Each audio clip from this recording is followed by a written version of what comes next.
Okay, all right. Welcome back. And of course, you're on Celebrity Track. Alan Cruz is my name, King of Panenka, Mr. Handsome. How tufuna ano butele Celebrity Track. Gena maso berengo subscribinga sake chigalo. Tukwebaza okuba nti nawe ina kyo tugattako. Tuvaluinga nnyo gwatulaba okusinga ffe abali n'abakuweereza. Kuba singa gwe tolaba, singa abalala tebajja. Naye abamulaba bambi ne mugenda mu maaso n'okuba nga musharinga. Kyamaanyi nnyo.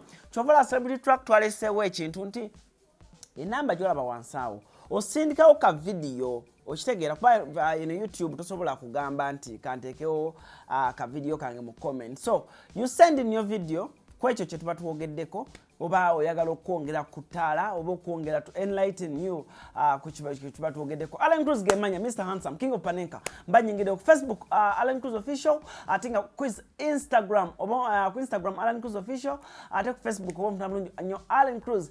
Nyongeko baza mwena abaana abawagila Mama Brighton twina skiti empeje tutaddeyo mugende ku channel ya Mama Brighton mubere nga ate mubiraba ate no mugende maso n'okubanga mufollowing ne comments ezo ziba nkulu nnyo n'okusharinga. Okay, ekitulesa olunaku olwaleero ye munamawulire munnaffe omwana ono omukyalo ono abamukyala kuba alina kati omwana ate mukyala mufumbo Fiona Nabitengero amanyikiddwa nga Fifi the Queen. Tunule Fifi the Queen ono mukyala oba muwala si mukakamu nga muntu bwe yali kiyise, but amanyi kye bandiise mu luzungu kye bayita freedom of speech. Ayogera ye kyabawulira nti ayagala oba ayogera kyawulira nti ye ng'omuntu kisaana okwogera. Fifi the Queen alina emitwalo nga 2 ku Facebook, kitegeeza nti celebrity mukulu nnyo wano mu ggwanga Uganda. Emitwalo 2 ku Facebook mu Uganda ngigiba mingi nnyo. Ku Instagram akola bulungi nnyo. Fifi the Queen ono twatandika omulaba, twatandika mulabira ku Bukedde TV ng'akola program gye baali bayita gw'osalawo eyabeerangawo essaawa emu oba emu n'ekitundu, ng'aweereza ng'ajja n'abayimbi ab'enjawulo ne bapremiering ennyimba zaabwe, then ne bamala ne basalawo ennyimba ezisinga obbanyumira ezitali zaabwe. Bukedde TV yeereza Fifi the Queen okutuuka hano okubanga ffenna tusobola okwogera ku Fifi the Queen, okubanga ffenna tusobola okwogera nya Fifi the Queen omuntu naba nga amutegeera bulungi nnyo. Yatandika nkawala katono nnyo, nkawala kalina embalabe, but of course as someone grows, omuntu bw'alwa mu profession agira n'afuna ku ssente, ababoss bajja ne bamukkiririzaamu, and we give respect to Kabushenga. Tutandise okulaba Fifi the Queen ono ng'ali ewa Kabushenga. Tutandise okulaba Fifi the Queen ng'akola ku Vision Group. Vision Group ye maama, ye taata, emuleze.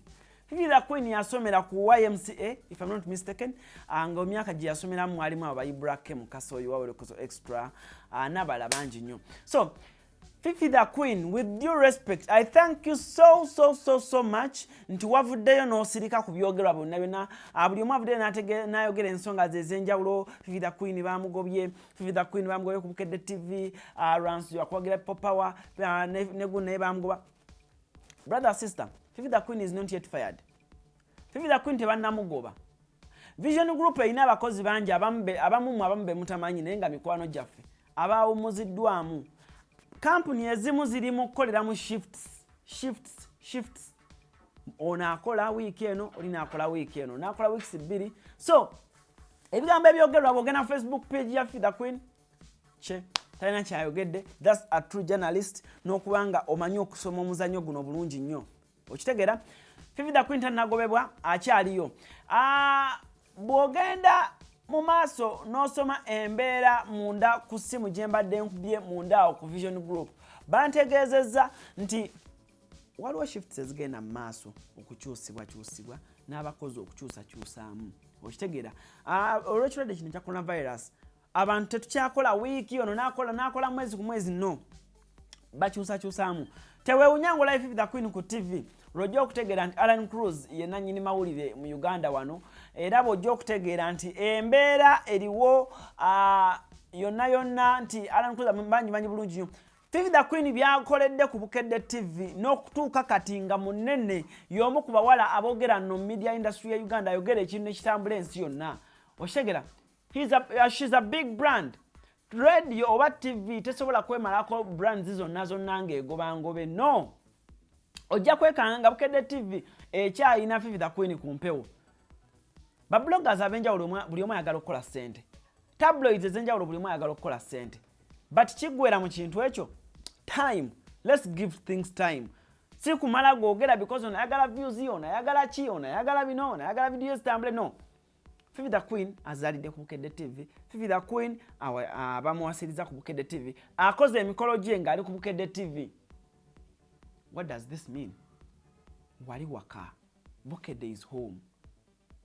Nkugambye abakozi bangi abali ku Bukedde abamu b'otamanyi. Abawumuziddwamu nga baddamu after 2 weeks, nga baddamu waliwo abaddamu after 1 month.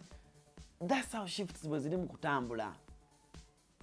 I've seen a post y'omukulembeze omu ng'agamba TV ze Uganda ezimu zantama.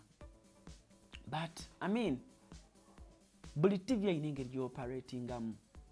Bukedde is like any other TV station.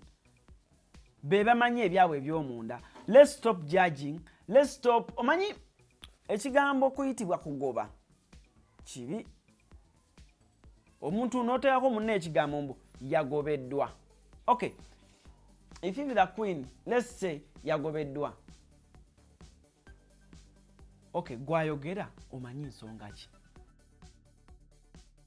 Buli omu asala bibye. I hear abadde agira power. I hear, yes, ayinza okuba. Omuntu abaako na mikwano. Okitegeera? Omuntu aba n'emikwano, abamwagala, abamukkiririzaamu. Fifi the Queen mukwano gwa Babby nnyo. Babby Tunga, mukyala wa Bobi Wine. Ba mukwano. Era luva mabega kawo twabalaba mu ka video nga bali e Canada. Nga Fifi the Queen ayira Babby amazzi. Birthday gonde yokweyira amazzi. So, these people have been friends for good time. Oshega. So toveri notandika Fifi the Queen bamugobye Fifi the Queen. My dear, wogenda kwettira ekintu kyo kyobadde ozimbidde ebbanga gwe blogger. Soko kakane buuza ku bantu. Nobody has come out to say Fifi the Queen has been fired. Fifi the Queen has not been fired. Lugenda kera ku machanga mulaba ku lutimbe. Abantu mwatambuza mawulire wane emabega. Hey, Dana Nabatanzi bamugwe ku BBS. Dana Nabatanzi bamugwe ku BBS. Right now she's on air. Just because nti buli TV erina engeri gyekolamu. Process y'ebintu. Teka wa masabiri. Fifi the Queen ogona mulaba back on air. Big up to Robert Kabushenga wa Vision Group. Nti nkwebaza nnyo engeri gye mukolamu PR ya gundi za mwezo nazo na Urban TV, Bukedde TV, Lupapula, Etop ne bidala bino bye mukola, Bride and Groom, Katabaako. Byonna bye mukola. Muli just the experts mu kintu kino. Otherwise, Allen Cruz is my name. Mr. Handsome. Genda maaso berenga ate subscribing kweno channel. Muganda wange betukuwa bingi nnyo, betukutemera mbi nnyo, ettaali tukuwa libaddungi nnyo. Mfollow ku Instagram Allen Cruz official, Facebook Allen Cruz. Matovu Divosh ku kamera kwali bulungi nnyo. Abanga kubba ekifaananyi kya mulembe nnyo. Wali ku Instagram oba omwagala munnyo ko Sa Divosh. Ne ku TikTok yazze Sa Divosh. Matovu. Yonna oba mfuna bulungi nnyo. Otherwise for now yeno gye bata celebrity track. Allen Cruz, King of Panenka. For now, I'm out. Bye-bye.